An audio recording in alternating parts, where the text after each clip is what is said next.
Hi all, welcome to eminent P S C. നമ്മൾ ഇന്ന് നോക്കുന്നത് LSC സെക്രട്ടറിയുടെ നമ്മുടെ ഒരു പ്രിലിംസ് പ്രാക്ടീസ് ടെസ്റ്റ് നമ്മൾ ഇമിനൻ പി എസ് സി സ്റ്റാർട്ട് ചെയ്തിരുന്നു, ഫ്രീ ആയിട്ടുള്ള ഒരു പ്രോഗ്രാം. അതിന്റെ ഫസ്റ്റ് ടെസ്റ്റിൽ നമുക്ക് ജോഗ്രഫിയുടെയും മിഡീവൽ ഇന്ത്യൻ ഹിസ്റ്ററിയുടെയും കുറച്ച് സെലക്ടഡ് ടോപ്പിക്സ് ആയിരുന്നു. അപ്പോൾ ആ ഒരു ക്വസ്റ്റ്യന്റെ ഡിസ്കഷന്റെ പാർട്ട് 1 ആണ് ഇപ്പോൾ ഞാനിവിടെ ചെയ്യാൻ പോകുന്നത്. നമ്മൾ ഇന്ന് ഇവിടെ നോക്കുന്നത് ജോഗ്രഫിയാണ്. ഇതിന്റെ പാർട്ട് 2 ആയിട്ട്, ഫസ്റ്റ് ടെസ്റ്റിന്റെ പാർട്ട് 2 ആയിട്ട് മിഡീവൽ ഇന്ത്യൻ ഹിസ്റ്ററിയുടെ ടോപ്പിക്സിന്റെ ഡിസ്കഷനും നിങ്ങൾക്ക് ഇന്ന് തന്നെ അവൈലബിൾ ആയിരിക്കും. ഓക്കെ, അപ്പൊ നമ്മൾ ആദ്യം നോക്കുകയാണെങ്കിൽ നമുക്ക് ഇന്നുണ്ടായിരുന്ന ടോപ്പിക്സ് എന്ന് പറയുന്നത് internal structure of earth and rocks. ഇത് രണ്ടുമായിരുന്നു നിങ്ങൾക്ക് തന്നിരുന്ന ടോപ്പിക്സ്. ആ ടോപ്പിക്കുകൾ എങ്ങനെ പഠിക്കണം എന്നുള്ള വോയിസ് നോട്ട് നിങ്ങൾക്ക് അതാ ദിവസം രാവിലെ നമ്മൾ പ്രൊവൈഡ് ചെയ്തിരുന്നു. എന്തൊക്കെ കാര്യങ്ങൾ ശ്രദ്ധിക്കണം, എവിടെയാണ് ശ്രദ്ധിക്കേണ്ടത് എന്നുള്ളതും ഏത് മെറ്റീരിയൽ യൂസ് ചെയ്യാം എന്നുള്ള കാര്യങ്ങളൊക്കെ അതിൽ നമ്മൾ വ്യക്തമായി പറഞ്ഞു തരുന്നു. സോ അത് ബേസ് ചെയ്ത് നടത്തിയ ഒരു എക്സാം ആയിരുന്നു. നമ്മൾ പറഞ്ഞ ജോഗ്രഫിയുടെ കാര്യത്തിൽ ഞാൻ നിങ്ങൾക്ക് സജസ്റ്റ് ചെയ്ത NCERT ടെക്സ്റ്റുകൾ തന്നെയായിരുന്നു. Especially the plus 1 NCERT text ആണ് ഏറ്റവും, കാരണം നിങ്ങൾ പ്രീവിയസ് ക്വസ്റ്റ്യനുകൾ നോക്കിയാൽ നിങ്ങൾക്ക് മനസ്സിലാവും അവിടെ നിന്നാണ് ഏറ്റവും കൂടുതൽ ചോദ്യങ്ങൾ ചോദിക്കുന്ന സോഴ്സ് എന്ന്. സോ അപ്പൊ അങ്ങനെയാണെങ്കിൽ നമുക്ക് ഈ 10 ചോദ്യങ്ങൾ, അതിന്റെ ചോദ്യങ്ങളും അതിന്റെ ആൻസറുകളും നമുക്കൊന്ന് അനലൈസ് ചെയ്ത് എന്ത് ചെയ്യാം, ഒന്ന് മുമ്പോട്ട് പോകാം അല്ലെ. സോ ആദ്യ ചോദ്യം എന്ന് പറയുന്നത് നമ്മൾ നോക്കിക്കഴിഞ്ഞാൽ പ്രൈമറി റോക്കുമായി ബന്ധപ്പെട്ടുള്ളതാണ്. നമുക്കറിയാം റോക്സിനെ പറ്റി പഠിക്കുമ്പോൾ തന്നെ നമ്മൾ പഠിക്കുന്നതാണ് 3 തരം റോക്കുകൾ എന്ന് പറയുന്നത് അല്ലെ. Igneous, sedimentary and metamorphic. അതിൽ നമ്മൾ ഇഗ്നിയസ് റോക്കിന് പറയുന്ന മറ്റൊരു പേരാണ് എന്ത്, പ്രൈമറി റോക്ക് എന്ന് പറയുന്നത്. ഓക്കെ, അപ്പൊ പ്രൈമറി റോക്കുമായി ബന്ധപ്പെട്ട 3 സ്റ്റേറ്റ്മെന്റുകളാണ് നമുക്കിവിടെ തന്നിരിക്കുന്നത്. അപ്പൊ ഇതിൽ കറക്റ്റ് ഏതാണ് എന്നുള്ളതാണ് നമുക്ക് ചോദ്യം. First statement, primary rock from the largest area of earth surface. Earth സർഫസിലെ ഏറ്റവും കൂടുതൽ ഏരിയ എന്ന് പറയുന്നത് പ്രൈമറി റോക്കുകളാലാണ് ഫോം ചെയ്യപ്പെട്ടിരിക്കുന്നത് എന്നുള്ളതാണ് ഒന്ന്. Then they are formed by the solidification of lava or magma. They are hard in nature. ഇതായിരുന്നു 3. അതായത് പറയുകയാണെങ്കിൽ എർത്തിന്റെ, അതായത് ഭൂമിയുടെ ഉപരിതലത്തിൽ ഏറ്റവും കൂടുതൽ കാണപ്പെടുന്നത് ഈ പ്രൈമറി, അല്ലെങ്കിൽ നമ്മൾ മലയാളത്തിൽ ആഗ്നേയ ശിലകൾ എന്ന് പറയുന്നതാണ് എന്നാണ് ഒന്നാമത്തെ സ്റ്റേറ്റ്മെന്റ്. രണ്ടാമത് പറയുന്നത് ഖനീഭവിക്കുന്നുണ്ട്, നമ്മുടെ ലാവയും മാഗ്മയും ഒക്കെ ഖനീഭവിച്ചു വരുന്നതാണ് എന്ത് ഫോം ചെയ്യുന്നത്, ഈ പറയുന്ന മലയാളത്തിൽ ആഗ്നേയ ശിലകൾ എന്ന് പറയുന്ന, അങ്ങനെ സോളിഡിഫൈ ചെയ്താണ് ഇതുണ്ടാകുന്നത് എന്ന് പറയും. ദെൻ വളരെ ഹാർഡ്, വളരെ കാഠിന്യമേറിയതാണ്, വളരെ ഹാർഡ് ആയിട്ടുള്ളതാണ് എന്നുള്ളത്. നമുക്കറിയാം പ്രൈമറി റോക്കിന്റെ ഏറ്റവും പ്രധാനപ്പെട്ട എക്സാമ്പിൾ ആയിട്ട് നമ്മൾ പറയുന്നത് തന്നെ ഗ്രാനൈറ്റ് ആണ്. ഗ്രാനൈറ്റ് എന്ന് പറയാ റോക്കിനെ പറ്റി, ഗ്രാനൈറ്റ് അല്ലെങ്കിൽ നമ്മുടെ ഈ നമ്മൾ കാണുന്ന സാധനമാണ് കരിങ്കല്ലുകളൊക്കെ പോലുള്ള സാധനങ്ങൾ. അതൊക്കെ ഒന്ന് ആലോചിച്ച് നോക്കിക്കഴിഞ്ഞാൽ നമുക്ക് വളരെ ഹാർഡല്ലേ. അത് ഹാർഡാണ് എന്നുള്ള കാര്യം നമുക്ക് എന്താണ്, നമുക്ക് ഉറപ്പായിട്ടുള്ള കാര്യമാണ്. ആ സ്റ്റേറ്റ്മെന്റ് എന്താണ് ഉറപ്പാണ്. നമ്മൾ അല്ലെങ്കിൽ പഠിക്കുമ്പോൾ തന്നെ നമ്മൾ പറയുന്നതാണ് എന്താണ്, primary rocks R hard in nature. അങ്ങനെ അല്ലാതെ നമ്മൾ പറയുന്നത് സെഡിമെന്ററി റോക്കാണ് ഏറ്റവും പ്രധാനമായിട്ട് സോഫ്റ്റ് ആയിട്ട് കാണപ്പെടുന്നത്, സെഡിമെന്ററി റോക്കുകളാണ്.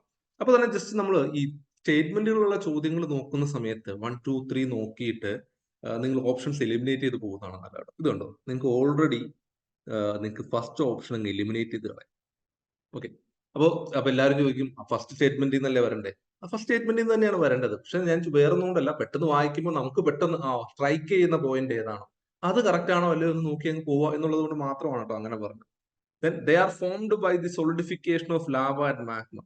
അതും ശരിയാണ് എന്ന് നമുക്കറിയാം, ശരിയല്ലേ?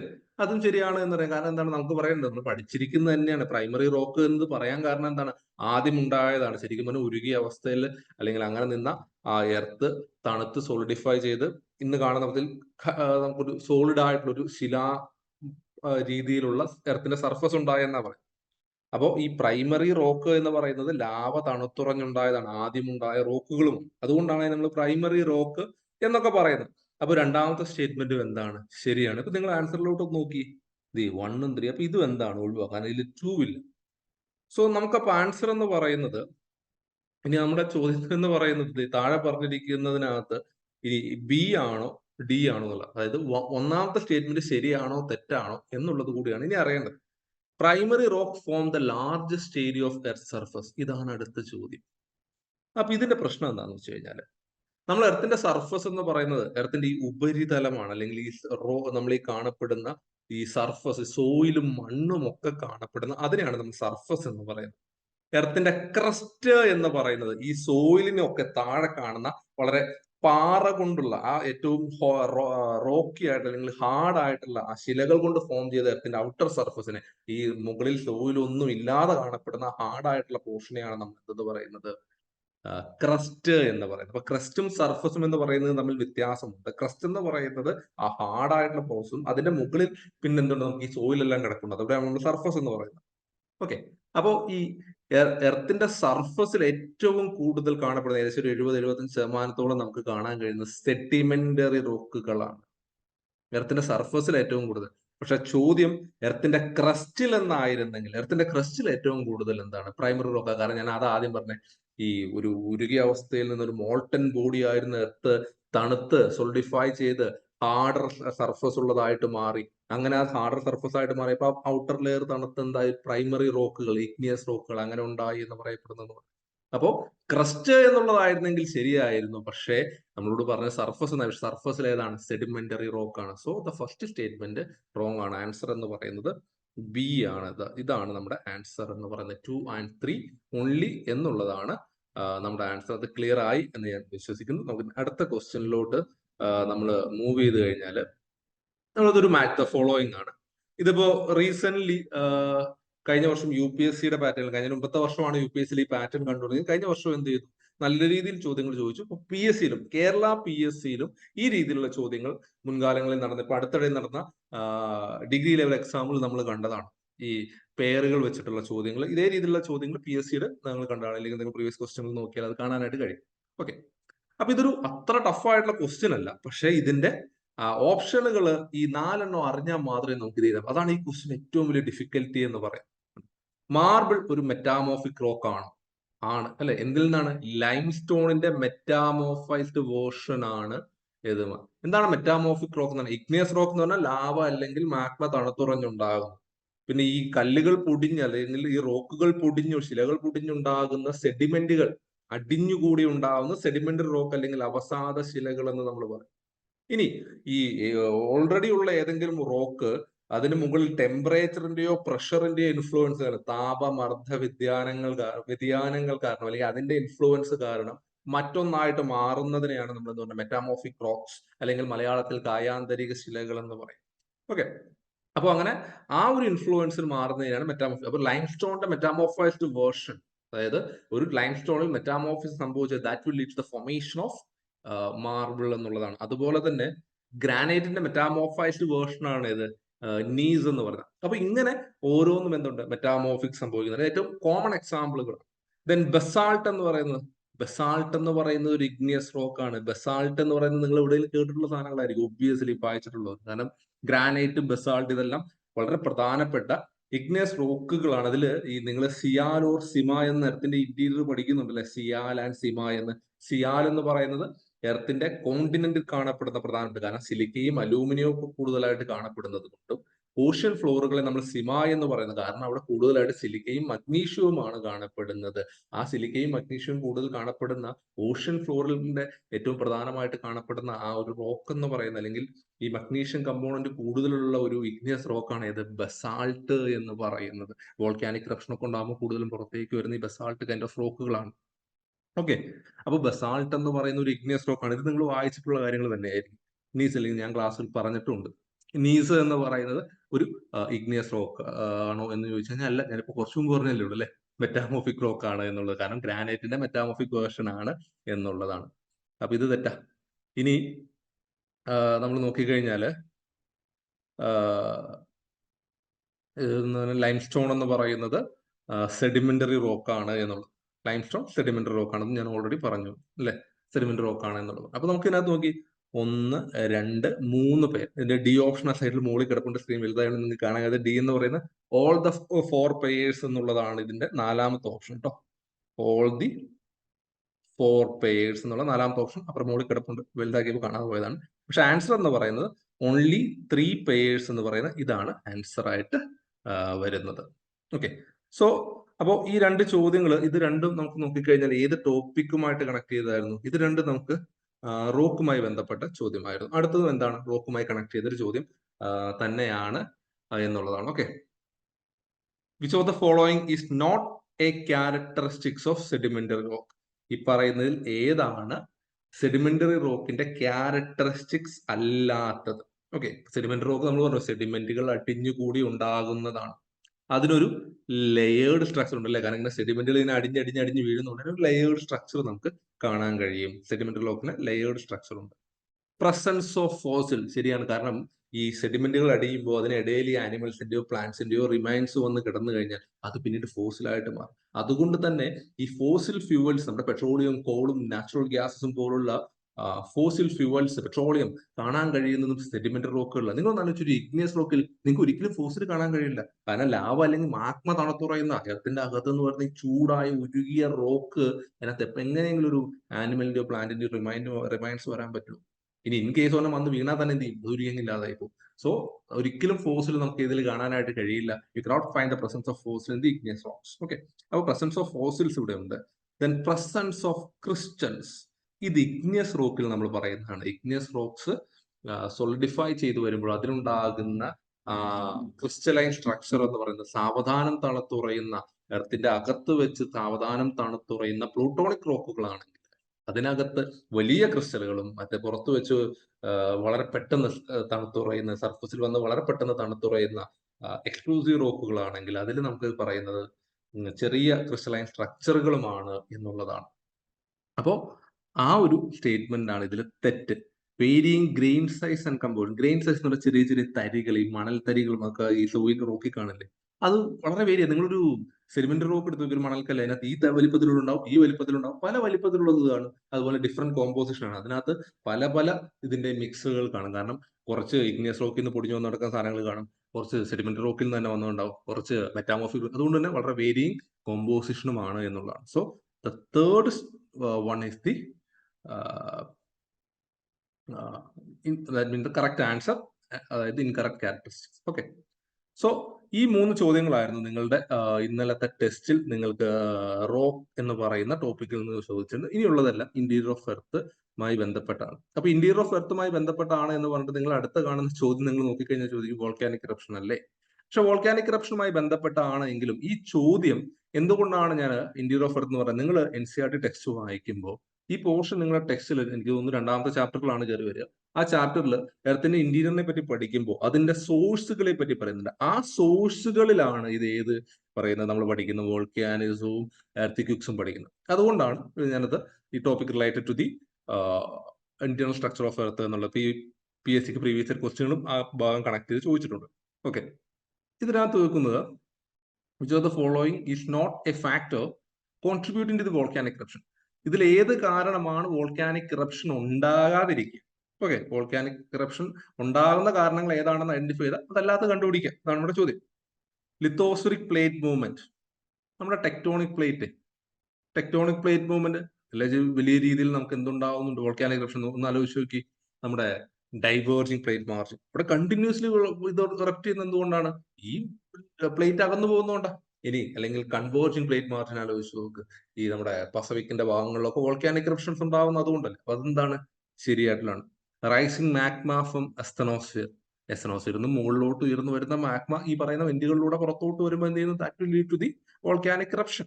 Then release of volcanic gases and steams, അതും എന്ത് ചെയ്യുന്നുണ്ട്? വോൾക്കാനിക് ഇറപ്ഷന് കാരണമാണ്. കാരണം വോൾക്കാനിക് ഇറപ്ഷൻ എന്ന് ആദ്യം പറയുമ്പോൾ നമ്മൾ ഈ പറഞ്ഞ പോലെ മാഗ്മ തന്നെ അല്ല അതിനകത്ത് വരുന്നത്, ലാവ വരുന്നത്, സോറി, അതിനകത്ത് ഗ്യാസസ്, സ്റ്റീം, ആഷസ്, ഇങ്ങനെ പല കാര്യങ്ങളും അതിന്റെ ഭാഗമായിട്ട്, അല്ലെങ്കിൽ ഈ പറയുന്ന വോൾക്കാനിക് ഗ്യാസസും സ്റ്റീംസും ഒക്കെ വന്ന്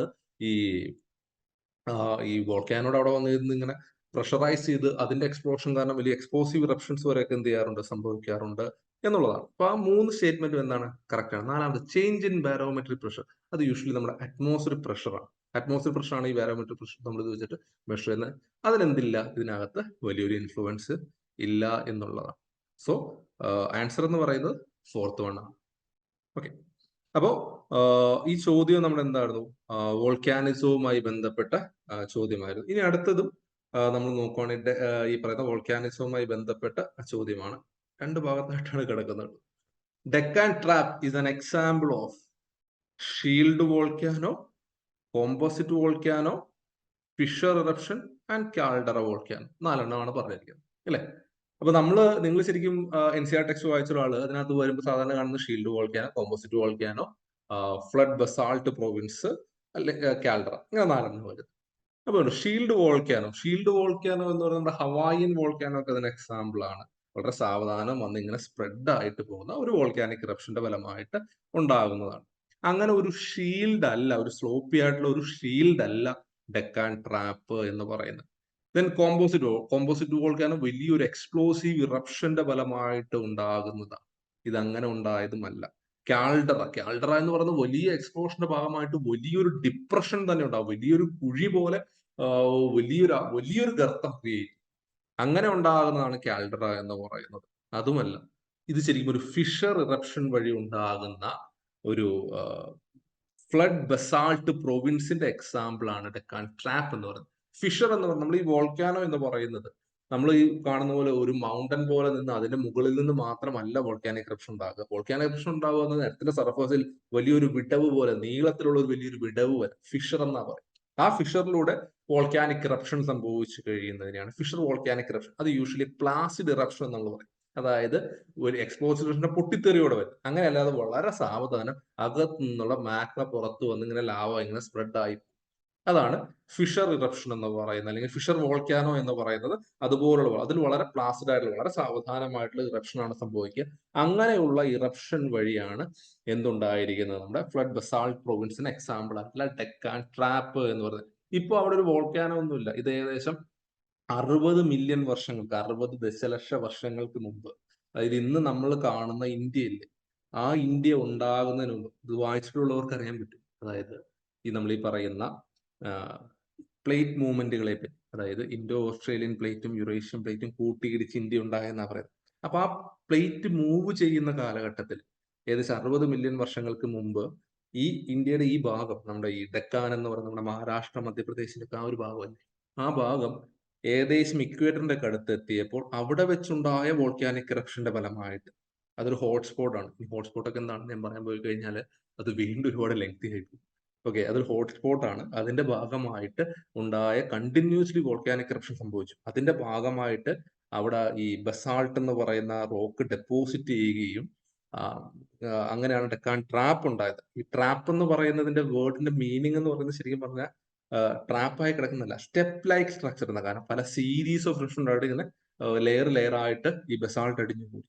അത് പിന്നീട് ഈ പറയുന്ന ഇന്ന് ആ ഭാഗത്തുള്ള ക്ലൈമറ്റ്, അതായത് ചൂട് കൂടുതലും മഴ കുറവുള്ള ക്ലൈമറ്റിൽ വർഷങ്ങളോളം നിന്ന് അത് വെതറിങ് സംഭവിച്ചു പോയിട്ടാണ് അവിടെ എന്തുണ്ടായത്, ബ്ലാക്ക് സോയിൽ ഉണ്ടായത്. അപ്പൊ അന്ന് ആ ഒരു 60 മില്യൺ വർഷങ്ങൾക്ക് മുമ്പ് നടന്ന വോൾക്കാനിക് ഇറപ്ഷന്റെ ഫലമായിട്ട് ഉണ്ടായ ബസാൾട്ട് ഡെപ്പോസിറ്റ്, അത് കാരണമാണ് എന്ത് സംഭവിച്ചത്, അവിടെ ഈ പറയുന്ന ബ്ലാക്ക് സോയിലിന്റെ ഫോർമേഷനിലോട്ട് വന്ന് നമ്മളിപ്പോ പറയുന്ന കറുത്ത മണ്ണ്, ഈ കോട്ടന്, പരുത്തി കൃഷിക്ക് വളരെ ഫേമസ് ആയിട്ടുള്ള, അതൊക്കെ ഇങ്ങനെ ഉണ്ടായി വന്നതായിരുന്നു.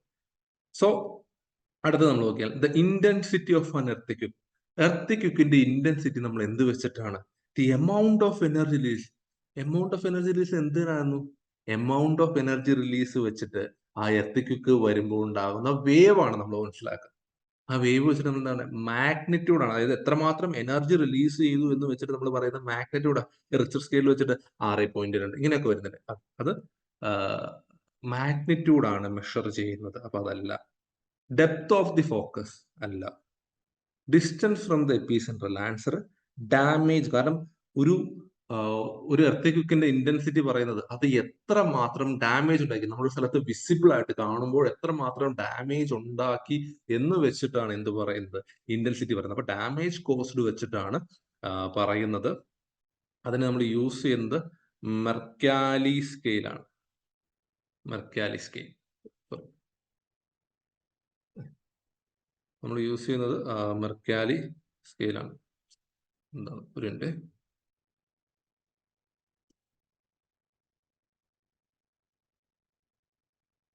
ഓക്കെ, എന്തോ ചെറിയൊരു ഇത് കാണിച്ചു, കുറെ കുത്തിവര കയറി വന്നു അല്ലേ, സോറി. ഓക്കെ, നമുക്ക് ബാക്കി നമ്മുടെ ടോപ്പിക്കിലോട്ട് മൂവ് ചെയ്യാം. ഓക്കെ, ഓക്കെ, ഇതിന്റെ 4th, ഓക്കെ 2 and 3. ഓക്കെ, അത് ഫുൾ ഇതാവുമ്പോൾ മൊത്തം വരുന്നില്ല തോന്നുന്നു. ഓക്കെ, അപ്പോ നമുക്ക് നോക്കിക്കഴിഞ്ഞാൽ ഇതിന്റെ ഡി ഓപ്ഷൻ കൂടെ ഞാൻ ഇവിടെ എഴുതി വെക്കാം കേട്ടോ.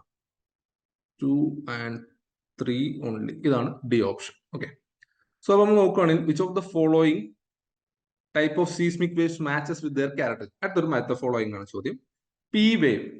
പി വേവ് എന്ന് പറയുന്നത് നമുക്കല്ലേ ബോഡി വേവുകളാണ്. അതായത് എർത്തിക്വിക്ക് ഉണ്ടാകുമ്പോൾ അല്ലെങ്കിൽ എർത്തിക്വിക്ക് ഉണ്ടാവാനുള്ള കാരണം എന്ന് പറയുന്നത് എന്താണ്, ഭൂമിക്കകത്ത്, അതായത് എർത്തിന്റെ സർഫസിന് താഴെയായിട്ടുണ്ടാകുന്ന എനർജി റിലീസ് ആണ്. എനർജി റിലീസ് ഉണ്ടാകുമ്പോൾ ആ എനർജി എന്താവും? വേവുകളായിട്ടാണ് എർത്തിനകത്തു കൂടെ ട്രാവൽ ചെയ്യുന്നത്, തരംഗങ്ങളായിട്ട്. അങ്ങനെ ഉണ്ടാകുന്നതിന് ബോഡി വേവുകൾ എന്ന്, രണ്ടു തരം ബോഡി വേവുകൾ, പിയും എസും അല്ലെ. പി എന്ന് പറയുന്നത് പ്രൈമറി, എസ് എന്ന് പറയുന്നത് സെക്കൻഡറി.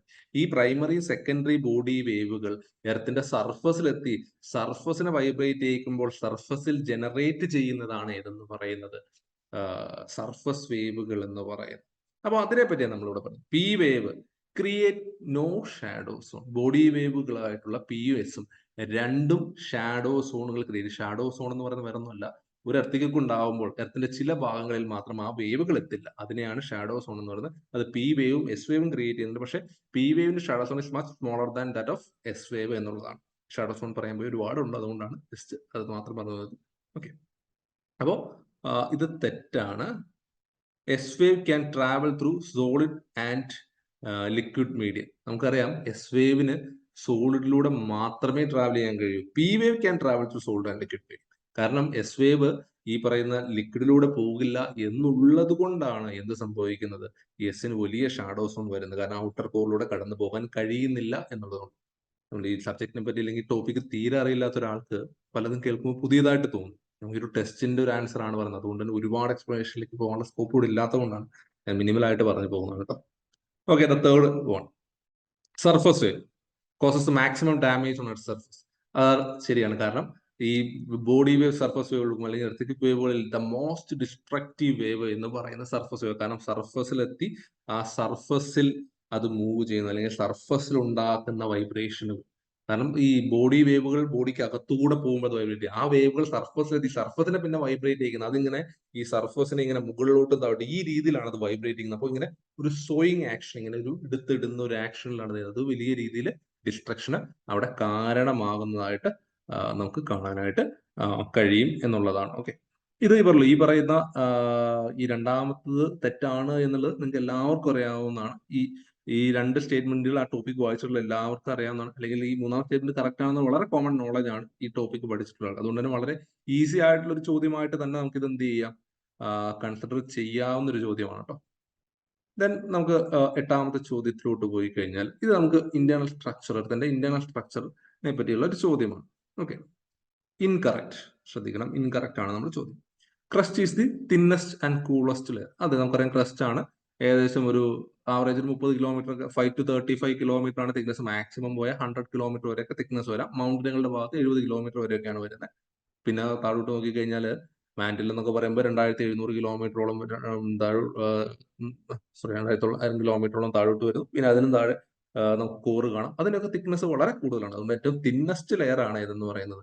കൂളസ്റ്റുമാണ്. അകത്തോട്ട് പോകുന്നതോറും ടെമ്പറേച്ചർ കൂടുക. എർത്തിന്റെ സർഫസിൽ നിന്ന് ഇന്റീരിയറിലോട്ട് പോകുന്നതോറും ടെമ്പറേച്ചർ ഇൻക്രീസ് ചെയ്യുകയാണ്. സോ അതുകൊണ്ട് ക്രസ്റ്റ് തന്നെയാണ് ഏറ്റവും തിന്നസ്റ്റ് ലെയർ. ഇത് ശരിയായിട്ടുള്ള സ്റ്റേറ്റ്മെന്റ് ആണ്.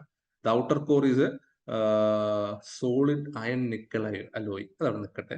Mantle contain the maximum share of volume of എർത്തിന്റെ ഇന്റീരിയറിന്റെ ഏറ്റവും കൂടുതൽ വോളിയവും മാസും ഉൾക്കൊള്ളുന്നത് മാൻഡിലാണ്. ഞാൻ ക്ലാസ്സിൽ പല പ്രാവശ്യം പറഞ്ഞിട്ടുള്ളത്.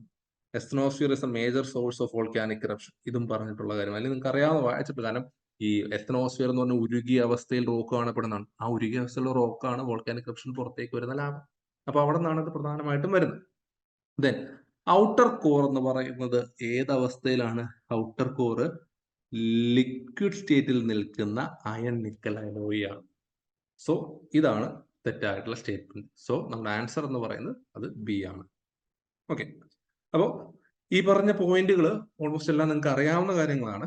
ദെൻ നമ്മൾ നോക്കുകയാണെങ്കിൽ ഈ മോഹോ ഡിസ്കണ്ടിന്യൂറ്റി അല്ലെങ്കിൽ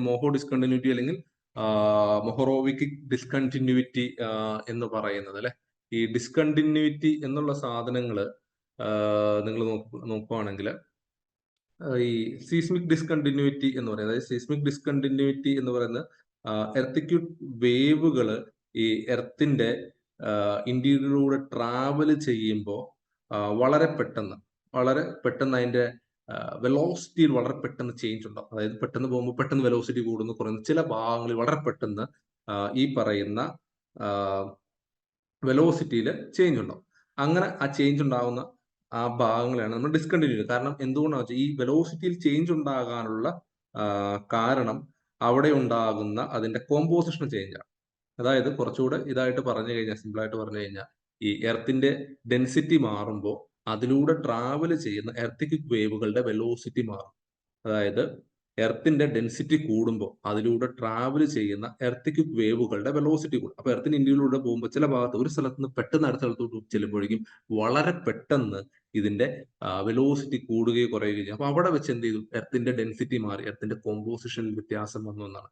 അപ്പോൾ എർത്തിന്റെ ഒരു കോമ്പോസിഷന്റെ കണ്ടിന്യൂറ്റി അവിടെ വെച്ച് നഷ്ടപ്പെടുക.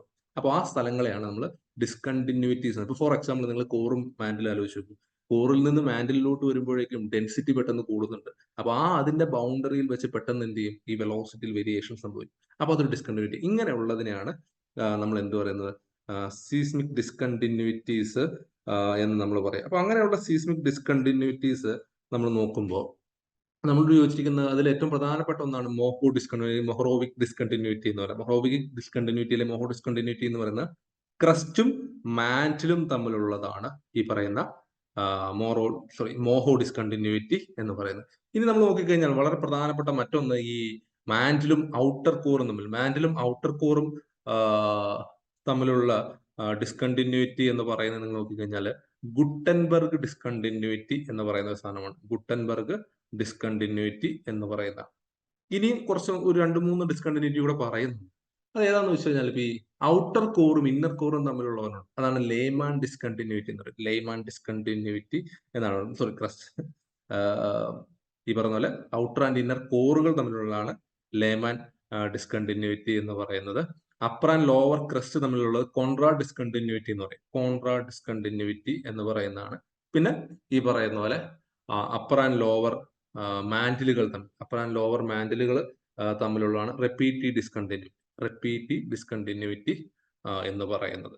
സോ നമ്മൾ ഈ ലാസ്റ്റ് ക്വസ്റ്റ്യൻ, 10ാമത്തെ ക്വസ്റ്റ്യൻ ഡിസ്കസ് ചെയ്തുകൊണ്ടിരുന്നതിനിടയിലാണ് ചെറിയൊരു ഇഷ്യൂ നമുക്ക് വന്നത്. അപ്പോൾ ഈ ക്വസ്റ്റ്യൻ എന്ന് പറയുമ്പോൾ 10ാമത്തെ ക്വസ്റ്റ്യൻ എന്ന് പറയുന്നത് which of the following is A indirect source of information about earth Indian. നമുക്കറിയാം, നമ്മൾ ജോഗ്രഫി പഠിക്കുന്ന സമയത്ത് നമ്മൾ എർത്തിന്റെ ഇന്റീരിയറിനെ പറ്റി പഠിക്കുമ്പോൾ ആദ്യമേ നമ്മൾ പഠിക്കുന്നതാണ് സോഴ്സസ് എന്ന് പറഞ്ഞാൽ എവിടെ നിന്നാണ് നമുക്ക് എർത്തിന്റെ ഇന്റീരിയറിനെ പറ്റി മനസ്സിലായത്. കാരണം ഈ എർത്തിന്റെ സർഫസിൽ നിന്ന് താഴോട്ട് പോകുന്നതോറും ടെമ്പറേച്ചറും പ്രഷറും ഡെൻസിറ്റിയും കൂടി വരികയാണ്. അപ്പോൾ ഒരു പർട്ടിക്കുലർ ഡെപ്തിന് താഴോട്ട് നമുക്ക് എന്ത് ചെയ്യാനും പറ്റിയിട്ടില്ല, ആളുകൾക്ക് പോകാനോ ഒന്നും കഴിഞ്ഞിട്ടില്ല. പിന്നെ എങ്ങനെ മനസ്സിലാക്കി എന്നുള്ളത്. അപ്പൊ അതിന് നമ്മൾ പറയുന്നത് ഡയറക്ട് സോഴ്സ് ഉണ്ട്, ഇൻഡയറക്ട് സോഴ്സ് ഉണ്ട്. ഡയറക്ട് സോഴ്സ് എന്ന് പറഞ്ഞാൽ നമുക്ക് നമ്മുടെ കയ്യിലെടുത്ത് വെച്ച് അല്ലെങ്കിൽ നമ്മുടെ മുമ്പിൽ കൊണ്ടുവന്ന് വെച്ച് നമ്മൾ ഒബ്സർവ് ചെയ്ത് പഠിക്കുന്നതാണ് ഡയറക്ട് സോഴ്സസ് എന്ന് പറയുന്നത്.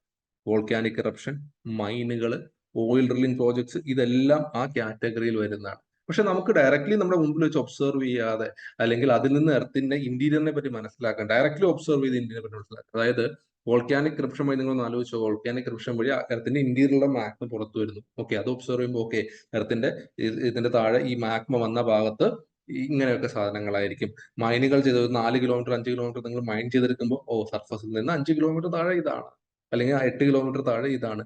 അതുപോലെ ഓയിൽ ഡ്രില്ലിംഗ് പോലുള്ള പ്രൊജക്ടുകളിലോട്ട് പോകുമ്പോഴും ഡ്രിൽ ചെയ്ത് പോകുമ്പോൾ ഇത്ര ഡെപ്തിൽ ഇതാണ്. അപ്പൊ അവിടെ നിന്ന് ഡയറക്ട്ലി കിട്ടുന്ന സാധനങ്ങൾ എടുത്തു വെച്ച് ഒബ്സർവ് ചെയ്ത് നമ്മൾ പഠിക്കുന്നത്. അതാണ് ഡയറക്ട് സോഴ്സ്. പക്ഷെ സീസ്മിക് വേവ് എന്ന് പറയുന്നത് എങ്ങനെയാണ്? എർത്തിനകത്തൂടെ എത്രയോ കിലോമീറ്റർ ആഴത്തിലൂടെ പോകുന്ന വേവുകളെ പറ്റി പഠിക്കുമ്പോൾ ആ വേവുകളിൽ ഉണ്ടാകുന്ന ചേഞ്ചസുകൾ എങ്ങനെയാണ് എർത്തിന്റെ ഇന്റീരിയറിനെ അഫക്ട് ചെയ്യുക, അല്ലെങ്കിൽ വേവുകളിൽ ഉണ്ടാകുന്ന ചേഞ്ച് എന്തുകൊണ്ട് സംഭവിക്കുന്നു, അത് പ്രകാരം ഈ ചേഞ്ച് ഉണ്ടായെങ്കിൽ എർത്തിന്റെ ഇന്റീരിയർ ആ രീതിയിലായിരിക്കും. ഇങ്ങനെയൊക്കെ അനുമാനങ്ങളിലേക്ക്. അപ്പോൾ അതാണ് ഇൻഡയറക്ട് സോഴ്സ്. അപ്പോൾ സീസ്മിക് വേവ് അതിന്റെ ഒരു എക്സാമ്പിൾ ആണ്. കാരണം സീസ്മിക് വേവ് എന്ന് പറയുന്നതിനെ പറ്റി പറയുമ്പോൾ നമ്മൾ സീസ്മിക് വേവിനെ പറ്റി പഠിക്കുമ്പോൾ ചില ഭാഗത്തൂടെ വെലോസിറ്റി കൂടുന്നു, ചില ഭാഗത്ത് വെലോസിറ്റി കൂടുന്നു, ചില ഭാഗത്ത് സീസ്മിക് വേവ് കാണുന്നില്ല. അപ്പൊ ഇത് എന്തുകൊണ്ട് കാണുന്നില്ല, അല്ലെങ്കിൽ എന്തുകൊണ്ട് വെലോസിറ്റി ഇങ്ങനെ വന്നപ്പോൾ ആ എർത്തിന്റെ കോമ്പോസിഷനിലുള്ള ചേഞ്ച്, എർത്തിന്റെ ഡെൻസിറ്റിയിൽ എർത്തിന്റെ എന്നുള്ള ചേഞ്ചുകൾ എന്ന് മനസ്സിലാക്കിയിട്ടാണ്. സോ അങ്ങനെയാണ് നമുക്ക് ഈ ആൻസറിലേക്ക് അല്ലെങ്കിൽ നമുക്ക് എത്തുന്നത്, അല്ലെങ്കിൽ ഈ ഒരു ഇൻഡയറക്ട് സോഴ്സസിലേക്ക് നമ്മൾ എത്തുക. അപ്പോൾ ആൻസർ ഇൻഡയറക്ട് സോഴ്സിന്റെ എക്സാമ്പിൾ സീസ്മിക് വേവ് ആണ്. ഓക്കെ, അപ്പൊ ഇതോടുകൂടി നമുക്ക് 10 ക്വസ്റ്റ്യൻ ആൻസർ നമ്മൾ ഡിസ്കസ് ചെയ്ത് കഴിഞ്ഞു. നിങ്ങൾക്ക് ഒരു പരിധി വരെയുള്ള ഡൗട്ട്സും കാര്യങ്ങളെല്ലാം ക്ലിയർ ആയി എന്ന് വിശ്വസിക്കുന്നു. Okay, thank you very much.